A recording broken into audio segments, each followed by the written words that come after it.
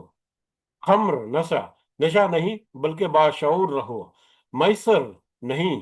یعنی آسانی کے ساتھ نہیں کماؤ بلکہ محنت کر کے کماؤ، اور صبر کرو کہ جو تم نے محنت کی ہے اس کا پھل تمہیں ملے گا۔ اور پھر انصاب، انصاب نہیں بلکہ خالص توحید، دوسرے مادی غیر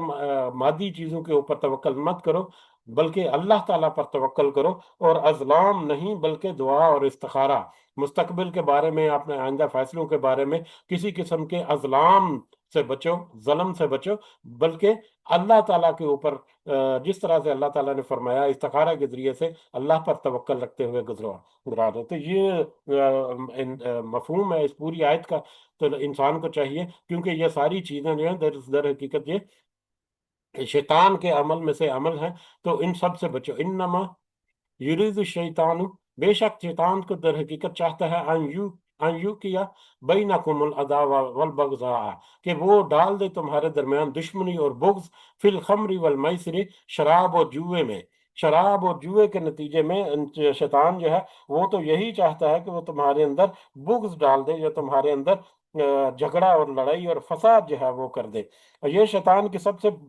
بنیادی خواہش ہے، جو کہ شیطان جو ہے ہر وقت وہ کوشش کرتا رہتا ہے۔ اس آیت کے اس حصے کے بارے میں ہمیں ایک روایت ملتی ہے جو کہ صحیح مسلم میں ہے۔ حضرت سعد بن ابی وقاص رضی اللہ تعالیٰ عنہ بیان کرتے ہیں کہ میں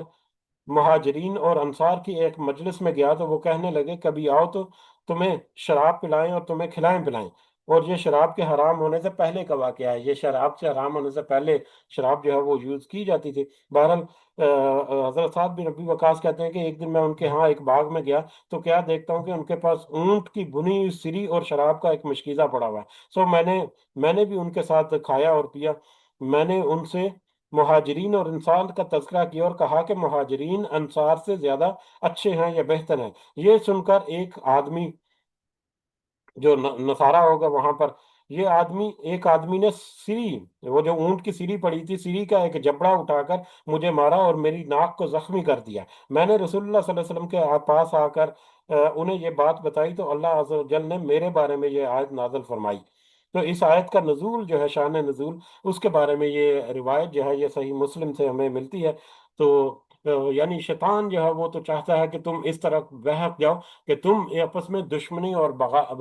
بغض جو ہے وہ رکھنا شروع کر دو۔ وَيَصُدَّكُمْ عَنْ ذِكْرِ اللَّهِ، اور وہ روک دے تمہیں اللہ کے ذکر سے، وَعَنِ الصَّلَاةِ، اور نماز سے۔ اب پہلی دو باتوں کا بطور خاص تذکرہ ہوا خمر اور میسر کے بارے میں، کہ دشمنی اور بغض یہ ظاہری طور پر تو جیسے لڑائی جھگڑا اور اس طرح کے سارے معاملات ہوتے ہیں، جبکہ دوسرے جو انصاب اور ازلام کے بارے میں، کہ وہ تو عقیدے کے اوپر ضرب لگاتے ہیں اور عقیدتاً انسان کو بگاڑ دیتے ہیں، توحید میں بھی اور توکل میں بھی۔ لہذا وَيَصُدَّكُمْ عَنْ ذِكْرِ اللَّهِ وَعَنِ الصَّلَاةِ، اور وہ روک دے تمہیں اللہ کے ذکر سے اور نماز سے، یعنی وہ تمہیں اللہ کا ذکر کرنے سے اور اللہ پر توکل کرنے سے اور اللہ کی عبادت کو چھوڑ کر دوسروں کی عبادت میں تمہیں مشغول کر دے۔ یہ تو شیطان چاہتا ہے۔ فَهَلْ أَنْتُمْ مُنْتَهُونَ، تو کیا تم سب باز آنے والے ہو؟ کیا تم سب یہ سارا کچھ جان کر بھی باز آتے ہو کہ نہیں؟ یہ ایک وارننگ کا ایک انداز ہے کہ تم سارا کچھ دے کر بھی باز آتے ہو کہ نہیں، یعنی تمہارے لیے بہتر یہی ہے کہ تم ان باتوں سے باز آ جاؤ اور اللہ کی شریعت یا اللہ کے حکموں کے مطابق اپنے معاملات کو سنوارو۔ وَأَطِيعُوا اللَّهَ وَأَطِيعُوا الرَّسُولَ وَاحْذَرُوا، تم سب اطاعت کرو اللہ کی اور اس کے رسول کی، صلی اللہ علیہ وسلم، اللہ اور اس کے رسول کی اطاعت کرو، یہی تمہارے لیے بہتر ہے۔ اللہ اور اس کے رسول کی اطاعت، دونوں کی اطاعت جو ہے وہ برابر ہے، دونوں کی اطاعت جو ہے وہ لازم ہونی چاہیے۔ فَإِن تَوَلَّيْتُمْ، پھر اگر تم منہ موڑو، اعراض کرو، اپنا منہ پھیر لو، فَاعْلَمُوا، تو پھر تم جان لو،